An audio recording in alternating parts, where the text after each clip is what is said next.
gracias. ¿Dónde está? Acá estamos. Puse el título en inglés porque las siglas MUS son los más conocidos, los más frecuentes, ¿no? Medical Unexplained Symptoms. Pero es pacientes con síntomas persistentes sin explicación médica. Bueno, en la pintura, este pintor noruego dice que como Da Vinci diseccionaba cuerpos, él quería diseccionar almas. Este cuadro, Ansiedad, Angustia, Angus, el título original, es lo que enmarca a aquel paciente que padece un síntoma y no tiene nombre. De esto vamos a hablar hoy. Y la pregunta es, ¿el paciente con síntomas sin explicación médica realmente no tiene nada? Esto apunta a una deformación profesional, sobre todo cuando empezamos a hacer guardia a los médicos, que bueno, no, aquel no tiene nada, dale un placebo. Hay una cierta menospreciación de aquella persona que tiene algo que no entendemos. Por eso la pregunta, ¿realmente no tiene nada? Y la definición es aquel síntoma para los cuales el médico no ha encontrado ninguna causa médica, que primero no quiere decir que no exista, porque puede haber límites en la medicina y yo desconocerlo. Y esto básicamente es lo que nos tiene que importar. No somos sabedores, conocedores de todos y de todas las respuestas. Tenemos que también lidiar con nuestra propia incertidumbre y poder decirle al otro, desde esa incertidumbre, el no sé qué tiene usted. Si dijera condiciones psicosomáticas, para muchos acaba acá el tema, pero vamos a tomar ciertas digresiones. Primero vamos a traer números. ¿Por qué es importante esto? 1 de cada 3 consultas de atención general es correspondiente a MUS, síntomas sin explicación médica. Y en atención secundaria, 50% a los 3 meses no tienen todavía un diagnóstico claro. Es decir, epidemiológicamente es relevante.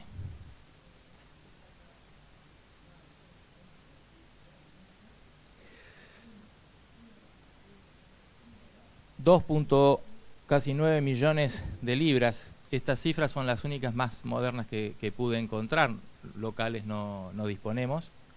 El 11% del gasto de salud británico, y si esto lo extrapolamos al impacto que tiene en ausencia por enfermedad, es decir, ausencia por síntomas, disminución en la calidad de vida, llegamos a 14.000 millones de libras. Es decir, el impacto es fenomenal, por eso debemos observar. Y además los costos emocionales. Fíjense la frustración y el miedo por la falta de un diagnóstico, no sé qué tengo. La gran ansiedad que esto genera. Sentirse solo, ¿no? La única persona a quien no le pueden encontrar un diagnóstico. Todos tienen diagnóstico, menos yo. Provoca un aislamiento social, incluso aquella persona que se queja y ya consultó y le dijeron que no tiene nada, que tiene todo normal, empieza a molestar incluso en su entorno íntimo. Es curioso cómo suelen venir acompañados y al cabo de 2 o 3 consultas vienen solos. Y además, bueno, variedad de costosas, intrusivas, a veces dolorosas, riesgosas, investigaciones incluso hasta perjudiciales, ¿no? Y incluso cirugías iterativas, ¿sí? Para nombrar uno de los síntomas que antes ni se operaban y hoy se están operando, la pubalgia, ¿sí? La famosa pubalgia, hoy se opera. No sé cuántas de estas realmente ese sea el tratamiento más adecuado, por ejemplo. Si nosotros observamos acá, de cada síntoma, fíjense, y esto lo podemos ver de 2 maneras. Vamos a ver el medio vaso lleno. Esto quiere decir que de todos los síntomas, acá tenemos, déjenme poner los lentes, dolor de pecho, que es lo más frecuente en la consulta cardiológica, fatiga. Quiere decir que de todos los síntomas, muy pocos tienen realmente algo orgánico. Eso debe ser bueno.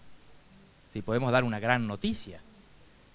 pero por el otro lado tenemos una gran cantidad de pacientes que sufren a los cuales no les podemos diagnosticar y sobre todo si no sabemos qué tiene, no podremos tratarlo, lo cual genera una progresión y mantenimiento de su síntoma y un círculo vicioso. Terminología, vamos a hacerlo rapidito. Yo voy a hablar como cardiólogo, bien de barrio, ¿sí? Podemos decir que hay una terminología muy genérica, que es síntoma sin explicación médica. Hablamos de síndromes funcionales, perturbación de la función corporal en lugar de estructura, somatización, donde ya tiene una connotación más de un problema psicológico o trastorno emocional que se traduce en el cuerpo, y hasta llegar a los trastornos somatoformes, que son categorías diagnósticas que están en manuales de diagnóstico, tanto en el mental, de salud mental, el DSM-4 y el 5, y el ICD-10. La categorización la podemos hacer desde síndromes clínicos en relación a los síntomas, estas categorías psiquiátricas que mencionabas, y una visión integradora. Vamos a la visión integradora. Tenemos a la izquierda fíjense la cantidad de síntomas que tenemos. Algunos de ellos los podemos categorizar dentro de lo que hoy se conocen o se reconocen como enfermedades psicosomáticas, que en cierta forma, recuerdo otro diagnóstico que cuando yo empecé a estudiar no estaba y hoy está muy frecuente, la fibromialgia. Yo no sé hasta dónde muchos diagnósticos son para dejarnos tranquilos a nosotros, ¿no? Si englobamos una suerte de síntomas en algo que le ponemos nombre, entonces ya sé qué tiene. Ya sé, entonces usted tiene esto y el tratamiento. Esto nos quedamos tranquilos. Sin embargo, es notable cómo los pacientes a lo largo del tiempo siguen sufriendo, aunque supuestamente sabemos que tiene.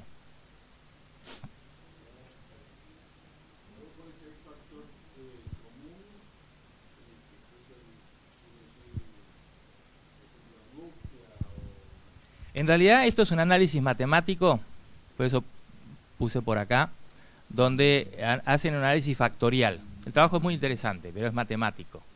Y llegan a un factor común que nosotros desconocemos, pero es el que debe existir. Es decir, como científicos, nosotros decimos, bueno, si hay un factor matemático común, deberíamos, pensando en causa-efecto, pues nos encanta pensar así, ¿no? En que ese factor está, y si llegáramos a ese factor, solucionamos todo. Esto es un análisis matemático. Pero también podríamos poner, porque creo que a ver si es la próxima, no, bueno, pero más adelante hay un circuito que hace este paciente donde está la angustia como eje, que podría ser un factor común. Así que bueno, como tengo esta digresión, es decir, me perdonan porque soy cardiólogo, simplemente vamos a mencionar que hay una superposición de los síndromes somatoformes, la somatización y los síndromes funcionales. Ponemos en lo más amplio. Y vamos. Yo voy a presentar esto. Tenemos un paciente que experimenta síntomas físicos y busca... ¿Dónde está? Acá. Y busca la ayuda. El médico nos concentramos en causas orgánicas, le hacemos pruebas diagnósticas y sobre todo algún tratamiento. Es muy difícil terminar una consulta sin una prescripción. Los síntomas no solo modelan al paciente, sino también al médico. ¿Qué nos pasa luego? El paciente no ve mejoras, los resultados son negativos, entonces le decimos acá, como dice el chiste, excelentes noticias, señor Pérez, es todo psicosomático. No tiene nada. El paciente no sabe dónde acudir.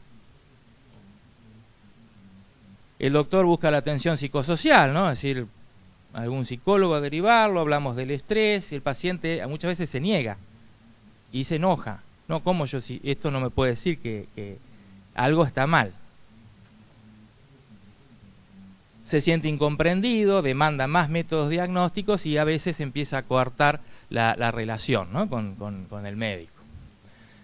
Finalmente el médico suele derivarlo, tratar de no verlo, o el mismo paciente se autoexcluye, es derivado del especialista, rompe el contacto o empezamos en el doctor shopping, ¿no? Empezamos a pasarlo otra vez por toda la secuencia diagnóstica y hasta terapéutica. Más allá de los manuales diagnósticos tenemos que pensar en ese circuito que denigra la relación y sobre todo no nos da una solución, ni a unos ni a otros. ¿Qué hacemos con estos pacientes? Bueno, el paciente problema. Estos síntomas médicamente inexplicados y los síndromes funcionales crónicos son comunes, pero pocos profesionales de la salud recibieron capacitación formal sobre la conexión con problemas psicosociales.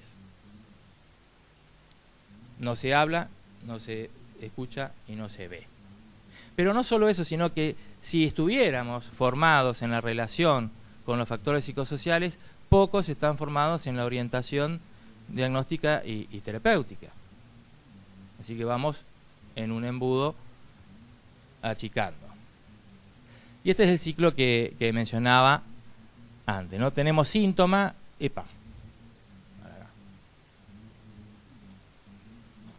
acá. Tenemos el síntoma, provoca incertidumbre, miedo a la causa, porque bueno, algo tengo, expectativas que no logramos gestionar, se pone la ansiedad o la angustia, más conciencia, miedo a enmascarar los síntomas, si me dan algo y me están tapando el síntoma y tengo algo más grave, y este circuito no termina más. ¿Qué factores contribuyen al desarrollo de esto? Bueno, la expectativa de curación instantánea. Yo tengo un paciente que supuestamente, lo conozco hoy, viene con una dolencia y si su expectativa es que se va a ir por esa puerta sin esa dolencia, creo que estamos con falsas expectativas. O si yo creo que con una sola consulta estoy con falsas expectativas de mí. Aparece la incertidumbre. El cerebro no está preparado para trabajar con incertidumbre. Y eso genera toda la inconsistencia de todo este ciclo, ¿no? Y la incapacidad de proporcionar una explicación, como el que sabe no puede decir qué es lo que está pasando.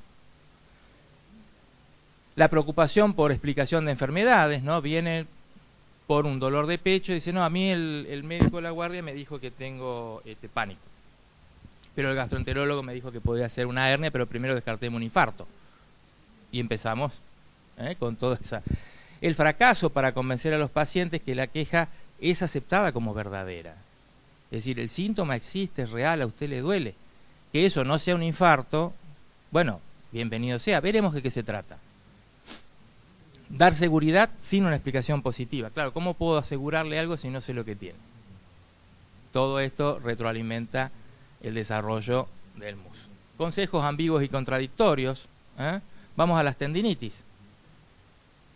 Me duele, me dicen que no puedo hacer el ejercicio, pero hace 6 meses y en realidad si lo hago y me dijo el kinesiólogo que sí, y empezamos, ¿no? Con contradicciones en todo esto. Bueno, y obviamente investigaciones y tratamientos excesivos.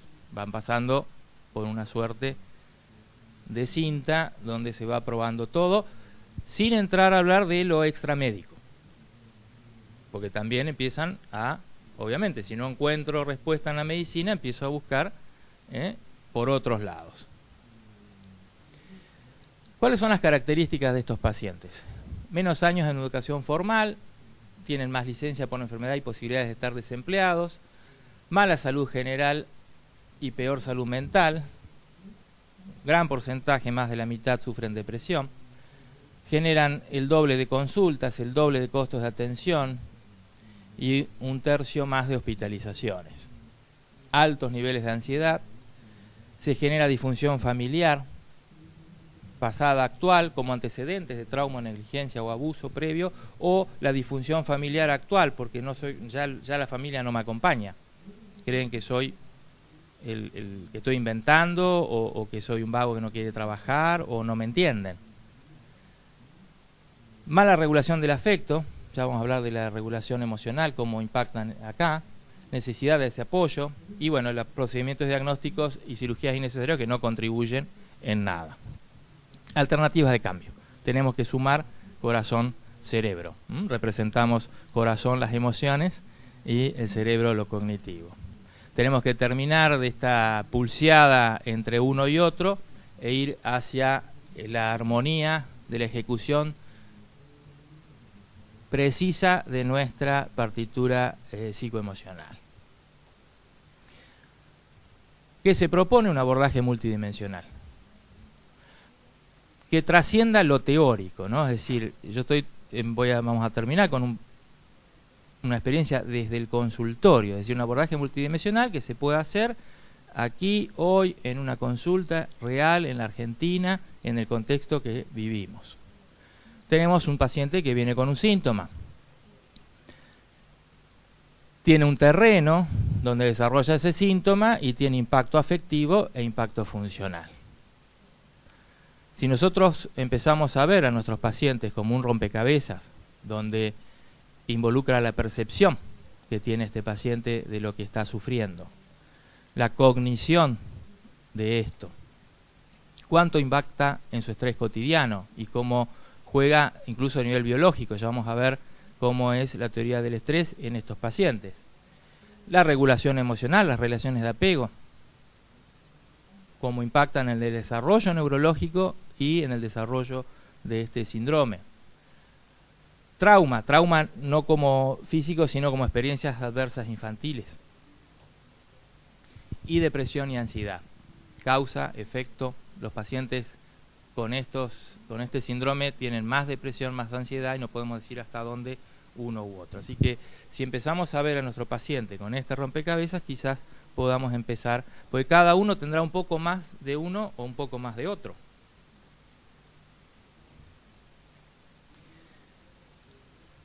¿Qué fundamenta la concepción biopsicosocial? Bueno, toda enfermedad está afectando en todos los niveles, en todas las dimensiones a esa persona. Somos seres humanos biopsicosociales, abiertos a una trascendencia y con un mundo interno que algunos llamarán espíritu, alma, energía, chi, el nombre que quieran, pero toda esa concepción es la que viene caminando con su dolencia a nuestro consultorio. Es normal que las emociones se expresen a través del cuerpo. Vamos a ver los fundamentos neurobiológicos de las emociones. Y esto que los diagnósticos no solo moderan a los pacientes, sino también a los médicos, ¿no? Es decir, tenemos que poder trabajar esto. El tratamiento, basarlo en alivio y no buscar expresamente la causa o la cura. Y poder decir esto, ¿no? Es decir, podemos aliviar más allá de que no sepamos. Esto es un concepto básico. Cuando somos chicos y nos golpeamos, ¿qué dice la mamá? Sana, sana, colita de rana, si no sana hoy, sanará mañana, ¿no? Y como decía Paco Maglio, no dice cura, cura, dice sana, sana. Podemos sanar sin buscar la cura. Y el seguimiento longitudinal es parte fundamental de todo el tratamiento, es decir, no sacárselo de encima, sino constituir un eje. Normalmente, bueno, cuando uno necesite alguna intervención, así sea el trabajo con algún psicólogo, y bueno, yo entonces te vuelvo a ver, vamos a seguir juntos esto, no es la derivación, sino el trabajo continuo. Y llegamos al eje de la cuestión, interacción mente-cuerpo.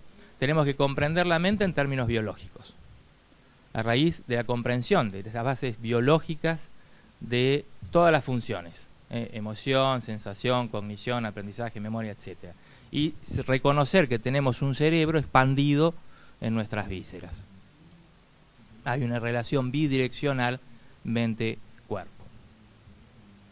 Estos principios mente-cuerpo, este libro es muy lindo, nos habla de 5 principios. Mente y cerebro son inseparables.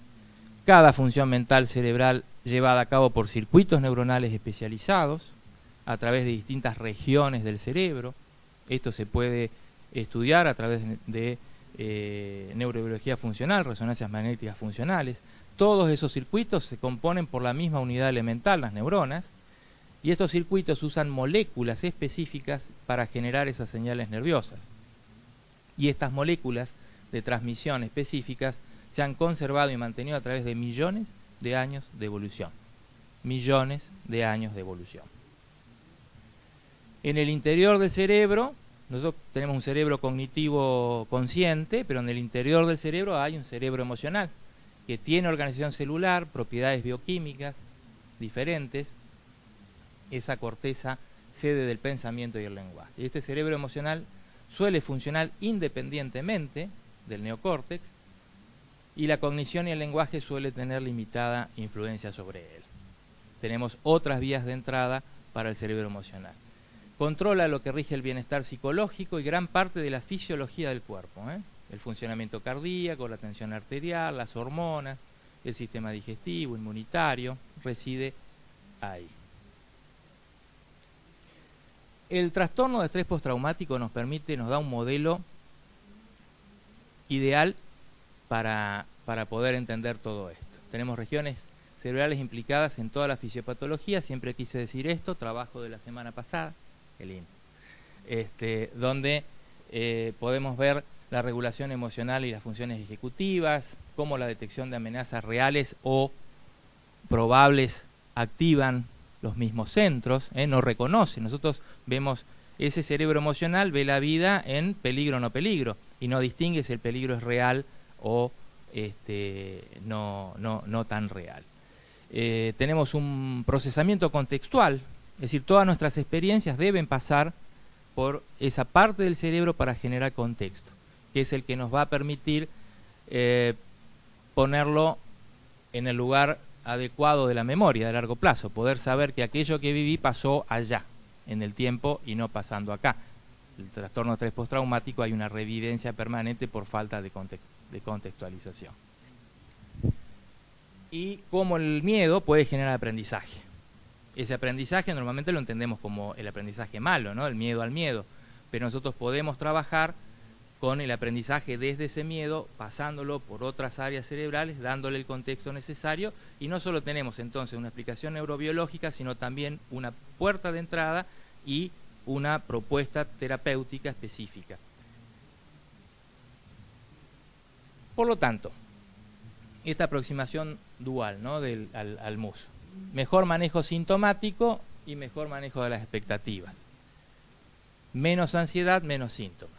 Se retroalimentan y podemos generar un bálsamo, por lo menos una estancia, y sobre todo una cognición, una experiencia de que aunque sea esto, yo puedo controlar. Porque está, si hablamos de dolor, por ejemplo, está el dolor en sí, el que yo mido neurobiológicamente, y la respuesta al dolor. Probablemente, si no sé cuál es el origen, sobre ese dolor no puedo actuar, pero sí sobre la respuesta. Y si me duele menos, yo tengo cierto locus, cierto pedacito de control. Y eso es una experiencia y también la podemos instalar para reforzar los circuitos neuronales que ayuden a estar mejor.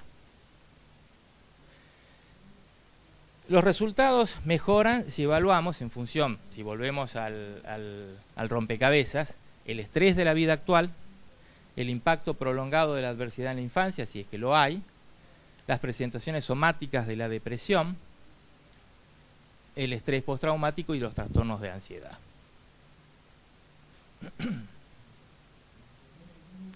Bueno, vamos a ver rápidamente un poquito cada cosa. Enfermedades relacionadas con el estrés, teoría del estrés.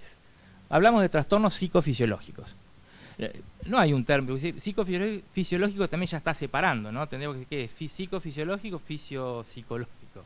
Pero bueno, es lo más aproximado a que nos refleja la creciente evidencia que el estrés crónico puede alterar vías nerviosas en el cerebro.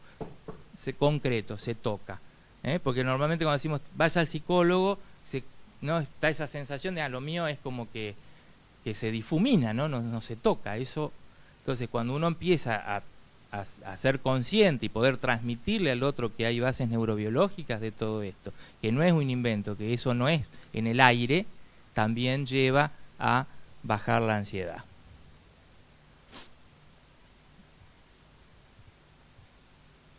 Empezamos por acá arriba, el cerebro. Empezamos por el estrés, estresantes ambientales, los eventos mayores de la vida, ¿sí? Es decir, eventos, también puede existir trauma o abuso. Hay un desarrollo de susceptibilidad individual al estrés, existe la genética, por supuesto, y las primeras experiencias de vida, que ya no solo es extrauterino, sino intrauterino. Y existen cambios epigenéticos, es decir, más allá de los genes, podemos modificar con el ambiente la expresión de los genes en circuitos y funciones cerebrales. El estrés percibido, la percepción, puede generar vigilancia y desamparo. respuestas conductuales de lucha o huida, cambios en el comportamiento, en la dieta, fumar, beber, etc. En las respuestas fisiológicas, neuronal, hormonal, inmunológico, metabólico. Por algo la medicina del estrés es psico-neuro-inmuno-endocrinología. Y la famosa alostasis, ¿no? Que es la adaptación, la carga alostática y toda la fisiopatología, que sería el costo, el peaje que pago por tratar de mantener esta alostasis. Esto es lo que yo les dibujo a los pacientes. Estamos tranquilos en la vida, todo bien, ningún problema, y algo nos sucede. Un disparador. Normalmente nosotros ese disparador solemos tener una banda de tolerancia, es decir, vamos hacia arriba o hacia abajo, pero no nos salimos de esto. Tenemos capacidad interna de tolerarlo y absorberlo. Pero a veces hay una respuesta mayor, o porque el disparador realmente es muy grande, o, a ver si, no lo dibujé, o porque esta banda de tolerancia disminuyó. O sea, al mismo estímulo, si la banda disminuye, yo tengo una respuesta. Y acá está la curva del estrés. La clásica curva donde ponemos tensión o estrés acá y respuesta o rendimiento acá. Tenemos, si no tuviéramos estrés, no tuviéramos tensión, no tendríamos ningún tipo de rendimiento. A la medida que aumenta, hay un punto donde nosotros dividimos en semáforo verde, amarillo y rojo, tratar de descubrir aquel lugar donde nos aparece algún tipo de síntoma que nos está avisando que ya nos estamos entrando en zona de peligro. Esto lo entienden, lleva muy poquitos minutos y en general, aunque no sé lo que le pasa, sí sé por qué le pasa. Luego tenemos la teoría polivagal, fundamentos neurofisiológicos de las emociones, como el apego, la comunicación y la autorregulación emocional tienen inferencia en todo esto. E incluso, bueno, si bien no hay todavía algo totalmente estadificado, sabemos que el tono vagal puede ser un indicador fisiológico de la vulnerabilidad al estrés. Hoy podemos medir, incluso en tiempo real, yo trabajo con HeartMath, es un detector de frecuencia y de variabilidad de frecuencia en tiempo real. Y me sirve sobre todo porque aquellos pacientes, los pacientes coronarios sobre todo, no son muy conscientes del cuerpo. Entonces hacer algún ejercicio de relajación es como que no va. En cambio uno le pone el aparatito, le traduce en una curva y cómo puede ir viendo que pasa de rojo a azul y después a verde. Y empieza a hacer el biofeedback. Si podemos trabajar, y esto es todo a través del sistema simpático. Esta teoría, fíjense que empieza en el 2001, publicada. Tiene 3 etapas filogenéticas del desarrollo neuronal. Lo que dice básicamente es que tenemos una estructura filogenéticamente sustentada de nuestra respuesta del sistema nervioso autónomo. La primera etapa, la tercera etapa, lo pongo así al revés porque en realidad esta es la razonable, digamos. Cuando algo sucede, nosotros buscamos con ese sistema mamífero vagal inteligente tener el control, regular con rapidez. Esto tiene que ver con la calma. Si algo me sucede y yo en realidad sé que tengo ese sujeto de apego internalizado, puedo estar tranquilo, tiene que ver con la tranquilidad. Si esto se ve superado, en la etapa 2 se activa un sistema adrenal que propicia conductas de lucha o escape. Y si no podemos, si es todavía superado, entonces el vagal vegetativo primitivo no milenizado que propicia conductas paralizantes. Pensemos en los desmayos. Así que la teoría polivagal viene bastante bien para explicar muchas de las cosas que suceden. Y este modelo, que nos dice el trauma impacta a nivel del sistema nervioso social, porque habla de una respuesta desde lo social, resultados conductuales psicológicos. Cuando la comunicación social provoca movilización, tenemos hiperactivación o vigilancia, alejamiento o limitaciones afectivas. Y si esa escalera desciende más todavía, llegamos a la paralización, estados disociados, por ejemplo.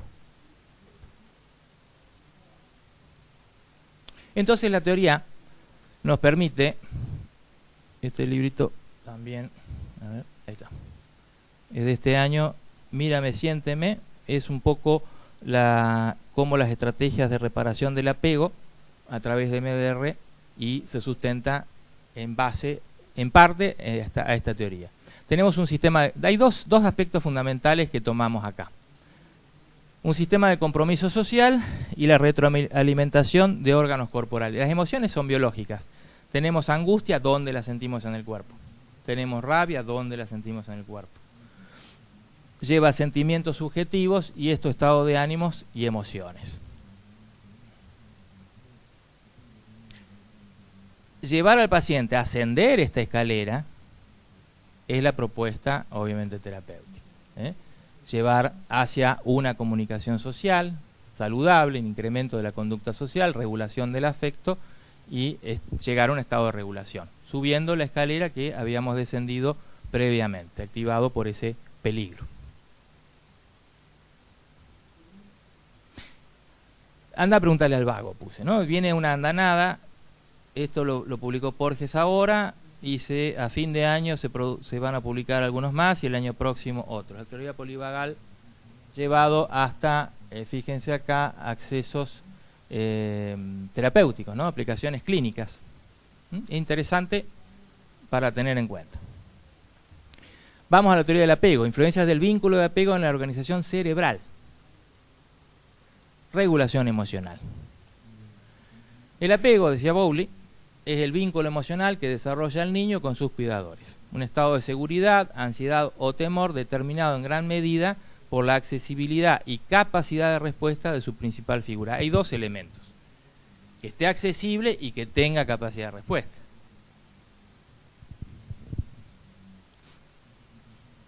Yo al principio cuando lo empecé a leer parecía, ¡ay, qué lindo la mamá!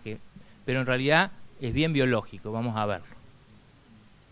Esta sintonía madre-hijo, esa capacidad de poner en palabras el estado de la mente del hijo, es decir, el cerebro del chico cuando nace está totalmente inmaduro, incluso inmaduro desde el punto de vista neurológico, cerebral.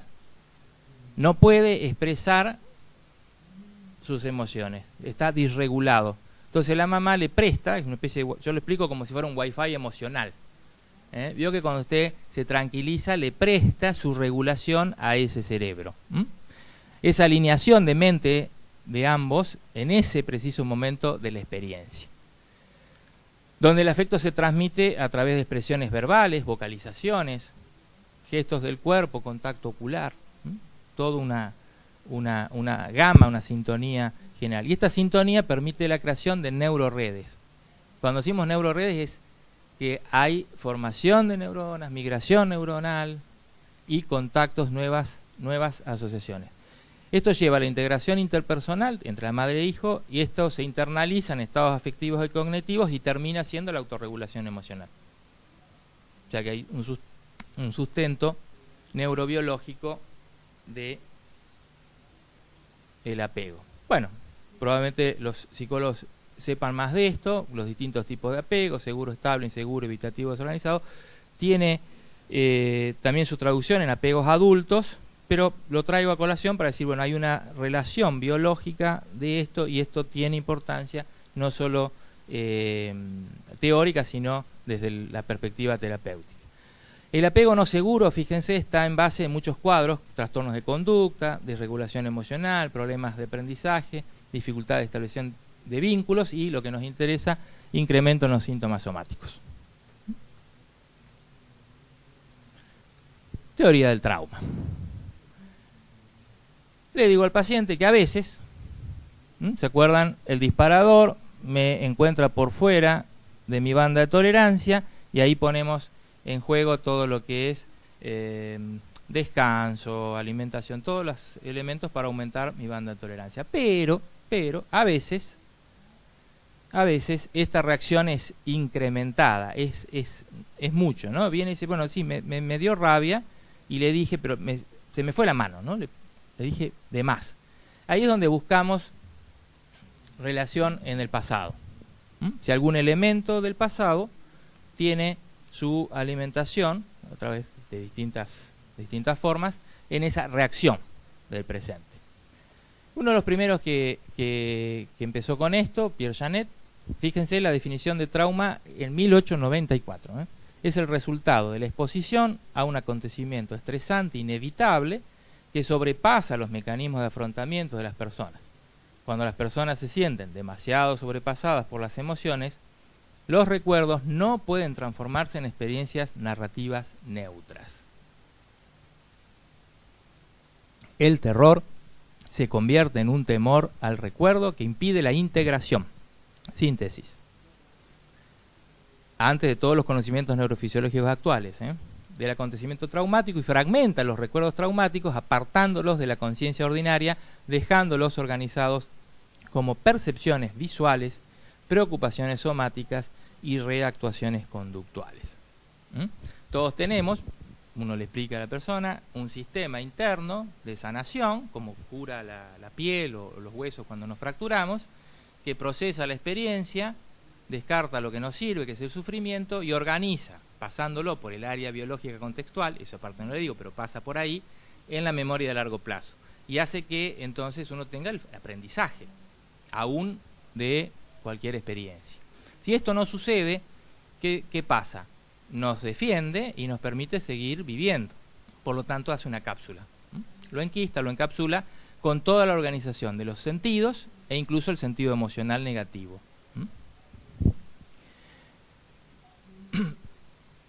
¿Cómo impacta el trauma? Fíjense el desarrollo postnatal. Desde el nacimiento hasta el periodo adulto se produce todo el desarrollo, incluso el neurológico. Durante el primer año de vida se desarrollan las neuronas y durante toda la vida hoy también, se llegan a diferenciar y aunque este proceso está genéticamente determinado, el ambiente tiene especial interés. Hoy sabemos toda la epigenética. Por lo tanto, el maltrato, abusos, abandonos, negligencias infantiles pueden generar cambios neurológicos conformacionales de expresión genética y generar pacientes con vulnerabilidad a distintas situaciones, al estrés, depresión, etc. Esto lo toma Francine Shapiro en 1987 y nos dice: un evento traumático, cualquier experiencia negativa que abruma, esto suena conocido, ¿no? Parecido a nuestro natural sistema de elaboración de experiencias, puede ser un trauma con T mayúscula, muerte, un ser querido, etcétera, o un trauma con T minúscula, que son los traumas del proceso de vivir, ser rechazado, alguna humillación en el colegio. Esto da origen a la desensibilización y reprocesamiento por movimiento ocular o bilateral. El fundamento neurobiológico, bueno, que la exposición a la situación traumática produce esos cambios neuronales de los que hablábamos y del balance fisiológico. Y se impide el procesamiento adecuado de la memoria. El agente de cambio de esta terapia es el reprocesamiento de la información, construyendo estos eslabones entre la información disfuncional almacenada y la información adaptativa. Es como que tenemos en una parte del cerebro los problemas y en el otro la herramienta y no lo logramos conectar. La terapia restaura el balance al generar este reprocesamiento y cambia así el sistema de percepciones, emociones y atribuciones. La Organización Mundial de la Salud, 2013, lo acepta como intervención recomendada para problemas y trastornos relacionados con estrés, y la Asociación Americana de Psiquiatría para estrés agudo y específico para el trastorno de estrés postraumático. Bueno, el pasado ese se me fue. Ahora, fíjense la relación entre las somatizaciones y el estrés, ¿no? Bajo el estrés, el cerebro emocional desconecta el cerebro cognitivo consciente. Ese es el córtex anterior deja de responder y ya no nos puede guiar. Digo que cuando estamos secuestrados por las emociones, ¿no? no sabía qué hacer, no me acuerdo. Toma la iniciativa, reflejos y acciones instintivas, no estamos más guiados por la reflexión. Y cuando son muy intensas perdemos la capacidad de pensar. Ya no pude pensar. Esto nos pasa cuando estamos irritables, deprimidos, traumatizados. El cerebro desencadena esta alarma, vemos en peligro o no peligro, blanco o negro, y las funciones del cerebro cognitivo consciente se anulan por la adrenalina y otras sustancias. Propuestas de cambio. ¿Qué intervenciones puede hacer el médico de atención primaria con estos pacientes con somatizaciones o hipocondría o síntomas? Bueno, concertar visitas frecuentes. Si no es que no tiene nada, está sufriendo. Entonces acompañar en ese sufrimiento, validando los síntomas, regulando, establecer objetivos de cuidarlo, quizás no de curarlo, y mantener ese conservador respecto a los estudios, ¿no? Tratar de ser uno el que guíe para no someterlo a... Fíjense que a veces el paciente pide, vengo, doctor, vengo para que me haga un cateterismo. Lo piden. Entonces, bueno, ahí uno tiene que trabajar. Tiempo de consulta. Hubo una encuesta hace muchos años en la Sociedad de Cardiología. Acá les menciono un trabajito chileno un poco más actual al respecto. La consulta es de 15 minutos. 15 minutos. Es más, en Rusia, está citado ahí, no pobres rusos, pero bueno, en ese trabajo citan que el tiempo de consulta reglamentado en 10 minutos. 1 minuto para saludar y despedir al paciente, 3 minutos para la anamnesis, o sea, ver qué pasa, 2 minutos para examen físico, 2 minutos para prescripción y 2 minutos para complementar formalidades administrativas. Bueno, en 15 no se puede hacer mucho más. Esta es la realidad, por eso digo que más allá de las disquisiciones que veníamos teniendo y las hermosas teorías que pueden ayudarnos a acercar, tenemos que poder trasladarlo a lo concreto. Y si tenemos esta realidad, si vemos que el impacto positivo, este también es un trabajo de una revisión actual, nos dice como conclusión que el impacto positivo se logra con la continuidad personal de la atención. Yo digo al paciente, nos vamos a tener que ver varias veces, hay que sumar horas de vuelo para llegar a buen destino, como el viajero frecuente. Le damos la tarjetita de viajero frecuente y vamos sumando horas de vuelo. Desarrollar la confianza, dar explicaciones satisfactorias, que incluso es, yo aunque no sé lo que tiene, más allá de los nombres, porque viene muy angustiado. A mí me dijo el doctor fulano que esto era pánico, y el otro doctor me dijo que era esto otro, y el otro, y yo leí. Entonces, más allá de lo que le pongamos el rótulo, podemos lograr que disminuyan los síntomas. Y la comprensión honesta y real, ¿no? Aquel que se sienta que no puede comprender eso, mejor que ni se meta. Volvemos al abordaje multidimensional.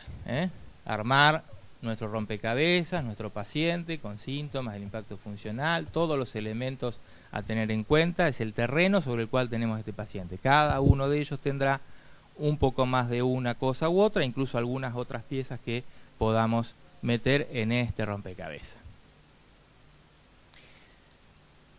Propuestas concretas. Hay una FOCO, Familia, Orientación y Contexto.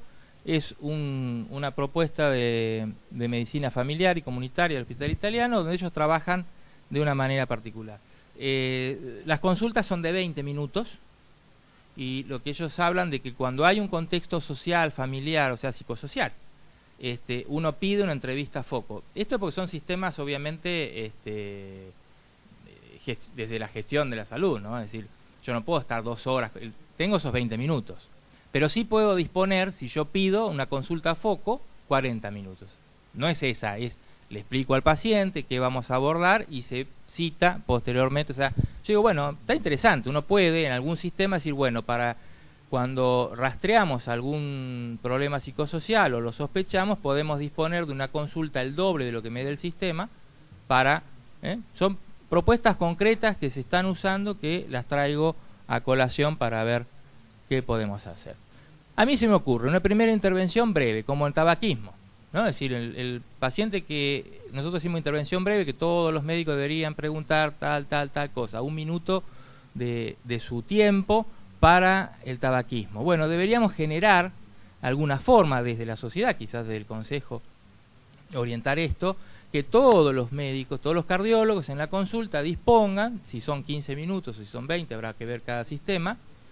Yo trabajo 30 minutos por paciente, pero no le podemos pedir a todos que trabajen, ¿no? Pero bueno, hay de 15, hay de 20, bueno, integrarlo en esos 15 minutos, ¿sí? La intervención breve, que es indagar la posibilidad de los factores psicosociales, mencionarle al otro la relación mente-cuerpo, un poco de todo lo que veníamos hablando, y advertir presencia de síntomas como aviso. Bueno, yo le voy a pedir esto, pero aunque viniera negativo, bueno, después lo quiero ver, ¿no? Es decir, porque algo está pasando, o estoy validando su síntoma. O incluso, aunque usted tenga una úlcera, no sé por qué, pero por la úlcera gástrica lo entienden.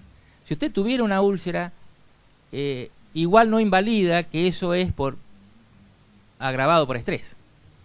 Entonces, si uno lo lleva ahí, lo entienden más, ¿eh? Usar este esquema, yo uso este esquemita, Steptoe, que una gran tensión, un ánimo depresivo, situaciones de ira, hay un gatillo emocional que puede generar enfermedades. Esto también lo entiendo. Mostramos el grafiquito y está. Son intervenciones, creo que podrían contribuir. Luego tengo una serie de folletos en la sala de espera. En el de estrés está esto, y lo traigo porque realmente es lo que me traen, ya que sirve. Yo estuve leyendo esto, y no me diga, si no, tráigalo. Y fíjense que si presenta, dice el folletito, si presenta 2 más de estos síntomas, será importante que consulte con su médico. Que hace relación a la consecuencia negativa del estrés y en todas sus dimensiones, física, emocional, mental o comportamental. Son pequeños llamaditos de atención que también me parece que podríamos ponerlo dentro de esta escala de intervenciones. Una intervención breve, una intervención posterior, quizás una segunda intervención intermedia, es decir, valorar esta alternativa que usan en foco, duplicar la consulta, rastrear factores psicosociales usando cuestionarios informáticos. Hoy yo trabajo con una pantalla táctil y tengo diseñados en Access algunos test, y es rápido, es decir, lo leen de ahí mismo, se contesta y podemos tener el output rápidamente. No atiborrarlo, pero si seleccionamos, podemos discutir cuáles, cómo, en qué momento, puede ser llevado a la misma consulta, ¿no? Como el PSQ-30 de estrés percibido, el Hamilton en ansiedad, Beck depresión, qué sé yo. Si hay equipo, mejor. Si hay un equipo que podamos disponer, bueno, usted vaya ahora, pide, mejor. Y si no lo hay, yo me fui hace muchos años a trabajar a una ciudad de 30.000 habitantes en el centro de la provincia de Buenos Aires. Entonces muchas veces no tenemos equipo. Un paciente que viene cree con dolor de pecho que se está muriendo, que es un infarto. Entonces cuando uno dice, bueno, vaya a ver, saque un turno con el psicólogo, y esto lo he charlado, tengo muchos amigos psicólogos, mi hermana es psicóloga, mi hija va a estudiar psicología, mi padre es psiquiatra, o sea que no hay una cuestión de enojo particular en eso, pero me llama la atención, yo lo cito a la semana, y bueno, saques el turno, véalo, yo lo veo la semana que viene. ¿Y qué le dijo? Me anotó que cuando tenga lugar me llama. ¿Y eso cuándo puede ser?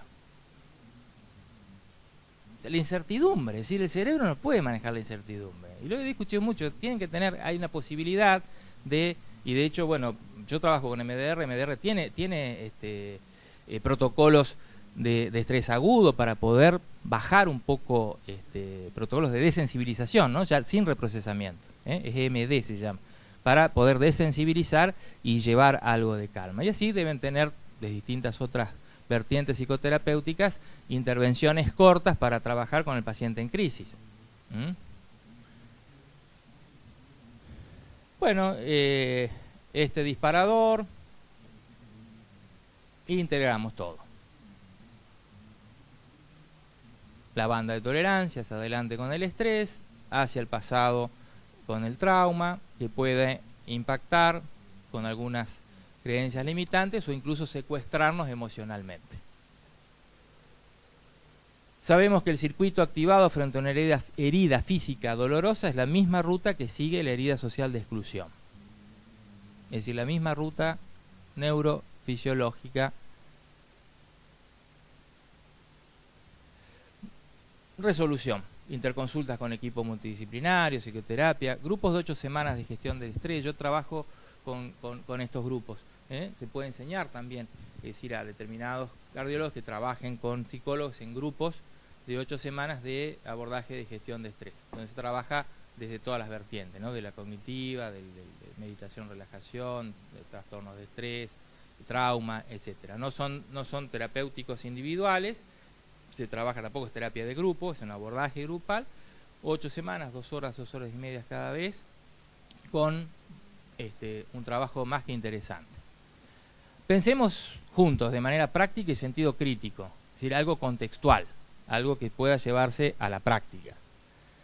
Estos grupos de abordaje de estrés, ¿en qué se basan? Bueno, la resiliencia promueve la capacidad de recuperarse al vivir bien, con síntomas, ansiedad o depresión. Es decir, yo a pesar de estar enfermo puedo vivir bien.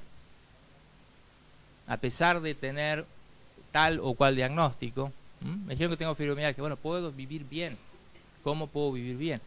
Por lo tanto hay que cultivar todas estas zonas. El físico, trabajamos con los síntomas corporales, desde el estrés, desde la respiración abdominal, relajación neuromuscular progresiva, mindfulness, lo que ustedes quieran, trabajamos con la activación psicofísica.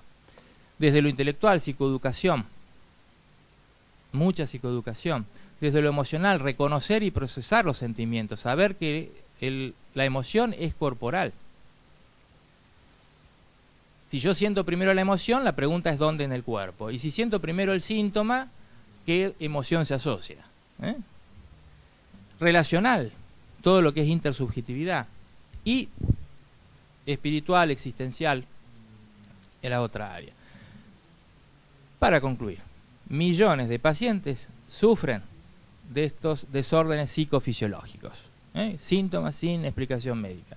Los médicos, con el apoyo de los colegas de salud mental que abordan estos problemas psicosociales descritos anteriormente, podemos mejorar significativamente los resultados de estos pacientes. Los invito a pensar juntos y tirar propuestas que puedan ser llevadas en el contexto que vivimos. Muchas gracias.